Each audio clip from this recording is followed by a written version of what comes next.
Hi guys. So I'm going on the road and I'm gonna wait like maybe 15 minutes for the car to warm up, so I thought this would be the perfect time to do that. Wait, let me see if we can see my Okay, I'm not gonna drive with y'all like this, but okay. So it's not that cold today, but the wind is spicy. Look at me talking about -6, not that cold. It's cold. All I may tell, I just my car. I'm down here under pressure. It seemed like it's not that cold, but okay. So you guys asked me to talk about getting a job, and I wrote a blog post earlier this week, so if you follow my blogs you would have seen it, but I do want to go through it and share with you what I think are my tips. So when you're job hunting, it kind of depends on what you're looking for. Yeah, if you're just looking for a job that's going to tie you over and, you know, make you some money, then you just take what's available. You apply for any jobs. You stay on the grind. You stay on top of all the websites. As far as I can see, there are places where you just walk in. You don't even have to walk in. Sometimes they'll see help wanted in the signs. When you go to the mall, you'll see stores that have applications right at the front, so you can just sign up and get a job with one of those. If it's something that you're looking for short term, something to put a little cash in your pocket, things like that. It gets a little more complicated when you want a job in your field, right? And that's what that's a lens that I made my blog post from. So I'm gonna pull that up and share with you the tips that I shared on there.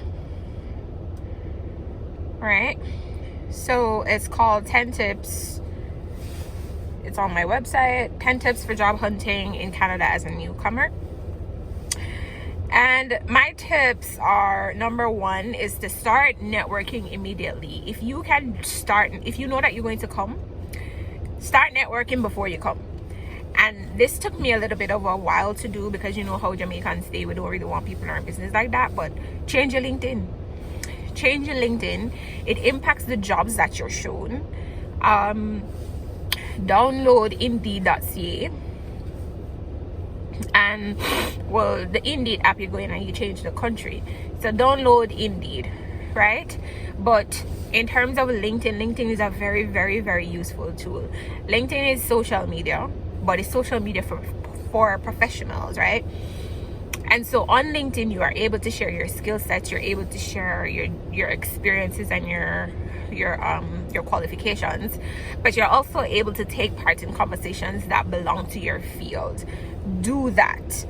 Find people who are in the same field as you in the areas that you want to go in. Follow them, connect with them, talk to them while you're in school. Do this as well. If you come as an international student, if you come here, talk to the people that are in your field. In my case, a lot of my professors, I was in comms, and my professors were active comms professionals.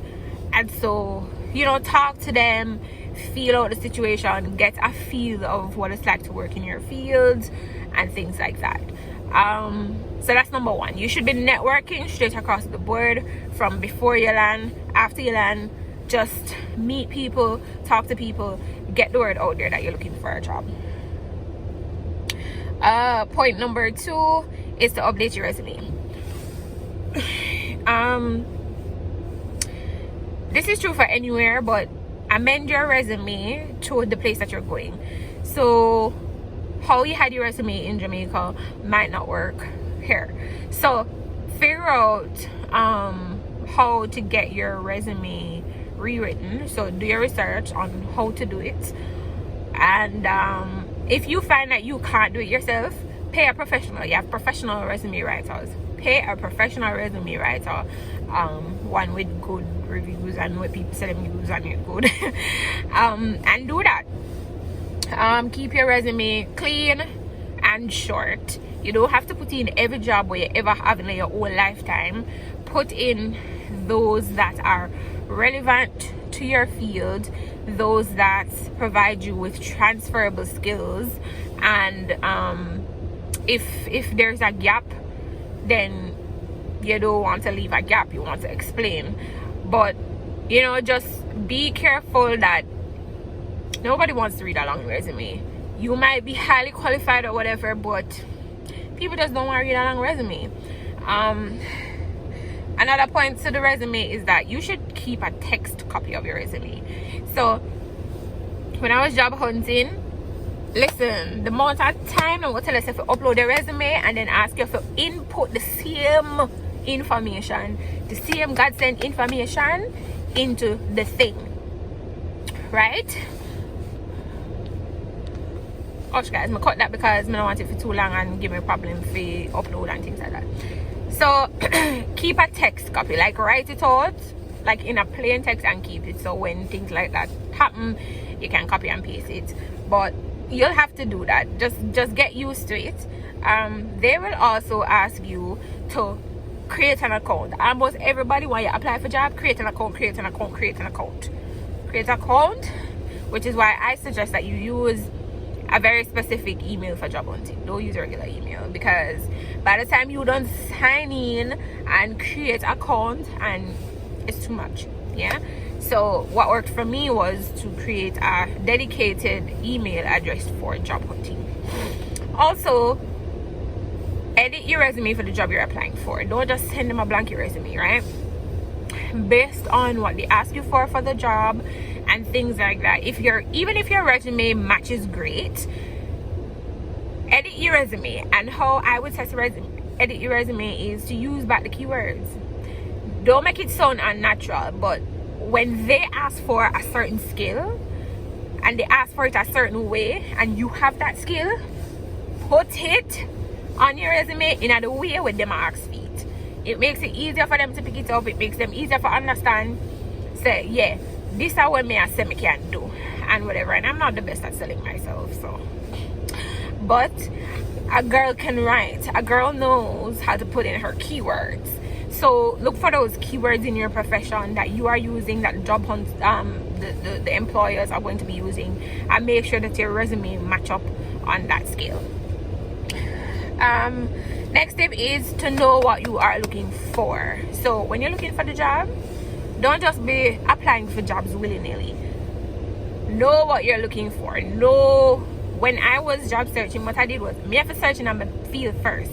So I'm looking for communications jobs first and foremost. Those are the jobs that I stay on top of. Those are the jobs that as them come out, my day. And so that even might take longer, because sometimes me send out my application on the first day the job come out. It means I have to wait until the application period close and all of that. But so know what you're looking for, know the amount of money that you're willing to look for, you're willing to accept, and compare that to the market and to what your experiences are and things like that. Keep your LinkedIn active and current. I already talked about that. And the websites that I used personally for job hunting were Indeed, LinkedIn, and Sask Jobs, but that's because I'm in Saskatchewan.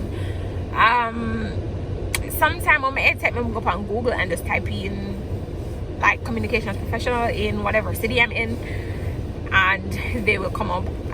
There are a lot more job hunting sites out there, but for me, I found that other sites tended to have jobs that were long closed. You know what I mean? Like the job closed already, the application period closed already, but then it just come up on another side and they're like, hey, this person is looking for. But me done did see that from a long time and apply for it.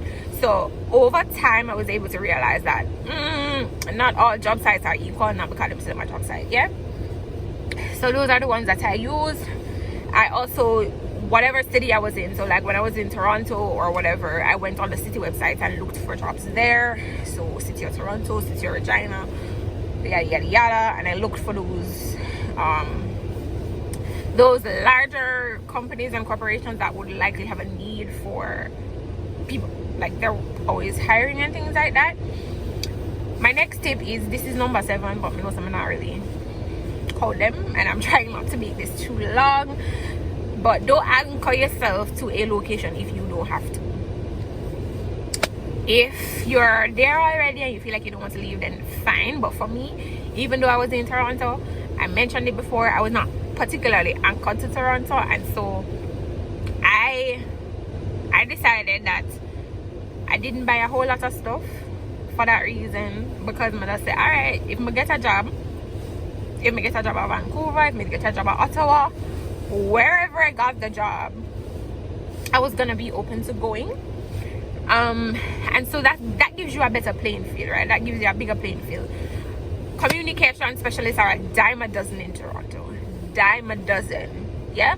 And the competition is stiff, and yes, I did get offers in Toronto, but the Regina offer at the time was the most attractive, and so I came. And even though the job didn't work out, the job that I got afterwards pays significantly more, significantly better benefits, and I'm doing exactly what I want to be doing. No issues whatsoever. It is a better match. And so while I was in Toronto, I didn't anchor myself to a geographic location. After I got to Regina, I still didn't anchor myself, even though I did buy furniture and I have a 1-year lease. I was open to saying, all right, I'm gonna stay and I'm going to look for jobs, but if I got a job in Saskatoon, I'm gonna go. If I got a job in Calgary, maybe I'm gonna go. You know what I'm saying? But it just all comes down to what you're looking for, and knowing what your plan is and know what can work for you and what can't work for you. That's just track your process. I used Airtable, so I put in the jobs. I know when I applied for them. I know if them might take too long for reply to me. I know if the job match the not code that I look for. I know how much the job is asking for and how much I'm going to be asking for based on what the job description is asking for. I put in the location, things like that. So I made a list. It's kind of like a spreadsheet. So Airtable is a project management software, and it looks like a spreadsheet, more or less. 6 minutes again. So it looked more or less like a spreadsheet, and yeah, so I used it that way, and I tracked my process, and it was nice. There were a couple of jobs that didn't quite make it on there because I did kind of just send resume in a quick boom 1-2 boom bang thing. However, by the end of it, I knew that, hey, you applied for 60-odd job and all. 60-odd job, that's what I said. But I was at it every day. It was the first thing I do. It's how I start my day. I look in whatever jobs come up the day before, the night before, the same morning, whatever. I was there to apply for them. And so tip number 9 is that employers are vetting you. Vet them back, right? The job that I came here for, I wish, like, to be honest, I don't even know. I'm not, you know what, vet them right back. That's all I'm saying. Make sure that you know your position that you're trying to get, who that position is supposed to be reporting to, because trust me, it matters. It tells you how much, what the company thinks of the role. In my case, I had a situation where I applied for a comms role, and the comms role was reporting to marketing, and that should have tell me from day one to something wrong, but now I know better. And so, you know, just like think about the company culture, ask them about what the day-to-day is of the job, ask them about the person in the job before, if the position new, if them have a strategy what they want to use for the position. Just ask questions that's going to tell you exactly what this offer is, and don't assume that it's a good offer because I'm looking for somebody. don't assume that it's a good fit for you. Ask questions and make sure that the culture and the working environment and the job itself and what constraints you're going to face in that job, doing your job, is, you know, worth it to you.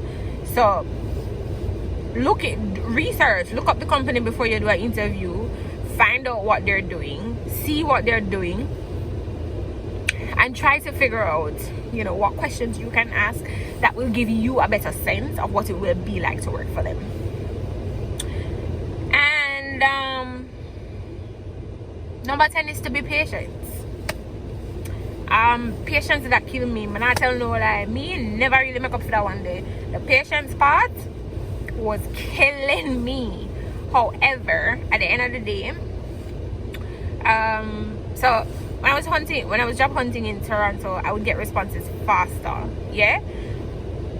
But I also applied for like twice the amount of jobs, because you understand what I'm saying. And here,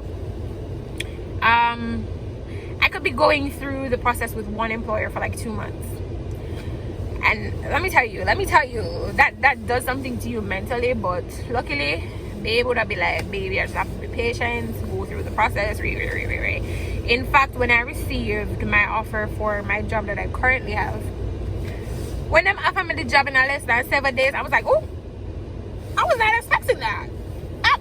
I was settled in for a long ride. But they you know, wrapped up their process a little bit quicker than I expected, which was really, really nice. And so in doing that, they edged out another offer that I was really interested in too at the time, but I'd been in talks with them for several weeks. So just be patient, figure out what the process is like where you are. Like, you're not gonna know unless somebody tells you who's been through it, or you go through it yourself. But sometimes it can take a long time. If a job come out today and you apply for the job today, bear in mind that they may not be looking at your resume until the period closes. So if they're advertising the job for 3 weeks, it means that it could take 3 weeks for you to hear nothing from them at all, even if they're going to interview and things like that. So patience is a virtue in job hunting. And those are my tips, guys. Based on the fact that I now have 14 minutes of video, I don't think I want to attach it to the vlog. I did in fact get a vlog out. Well, I have enough footage for a vlog. So what I'm gonna do is I'm going to edit this on the phone on iMovie, because that should be easier. So I'm gonna just put them together and upload it. So that's what I'm gonna do today, later on today, because right now I'm gonna go to Winners, I'm gonna go to Costco and get some membership, and I'm going to practice my parallel parking, because I have my driving test on Tuesday. Today's Sunday. I have my driving test on Tuesday for my driver's license, because I'm still driving on my Jamaican license, and the test was a long time out, so it's Tuesday, and I would prefer to be done with it in one go. So that's the only thing I'm worried about a little bit. So I'm going to do a few practices around and stuff. And yeah, so if you're job hunting, good luck. Research the area that you want to go. Be open, be patient, be diligent, and hopefully you will get a job in your field. Especially too, I want to mention that some of these employers, they want you to have Canadian work experience before they hire you. But if you represent yourself well, if you represent your skills well, you can overcome that hurdle. Yeah. Which is why I'm going to encourage you as well to go. I'm saying this over and over and over. Go back to LinkedIn. It's one of those few ways that you can actually show that you know what you're talking about. Show your skill set. Don't just be on LinkedIn to be on LinkedIn, have up a picture and whatever, but make posts, make contributions to conversations, comment on things, you know. And the more active you are, the more people will look for you. you can see how people are finding you, because well, my account shows me, hey, you appeared in whatever searches this week, and I'm able to go on there and look at the companies that are finding me, what they're finding me for.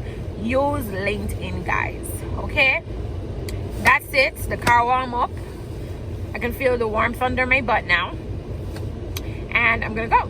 So I'll talk to you guys later. Have a good one, everybody.